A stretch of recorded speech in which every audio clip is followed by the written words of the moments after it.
Opo. Ito yung pinakahuling ginagawa nila para i-discredit nila si Gutesa. Opo. Okay.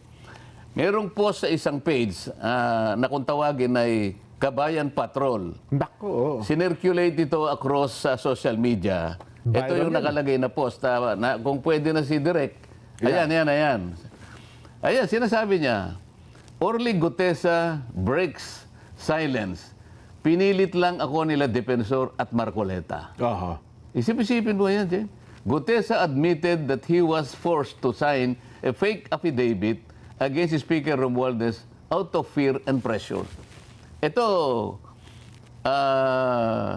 nakuha na namin kung sino yung gumawa nito eh. Yung page po mismo. Yung Opo. page na ito, ang ginagamit niya dyan ay mga troll farms, ha? Makikita mo na troll farms kasi pinakita nila rito, ang mga accounts ay Vietnamese eh.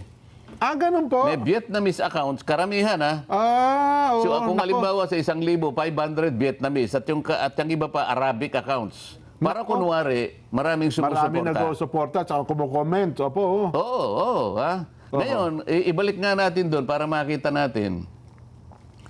Kung makikita mo doon sa bandang ibaba, right Opo, side, opo. nakalagay Kabayan Patrol. Kabayan Patrol. Yes po. So parang ginamit pa yung logo nung TV station, opo, oo. isang TV station para magmukhang totoo.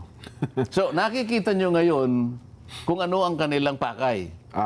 Opo. Gumagawa ng isang bagay na hindi totoo.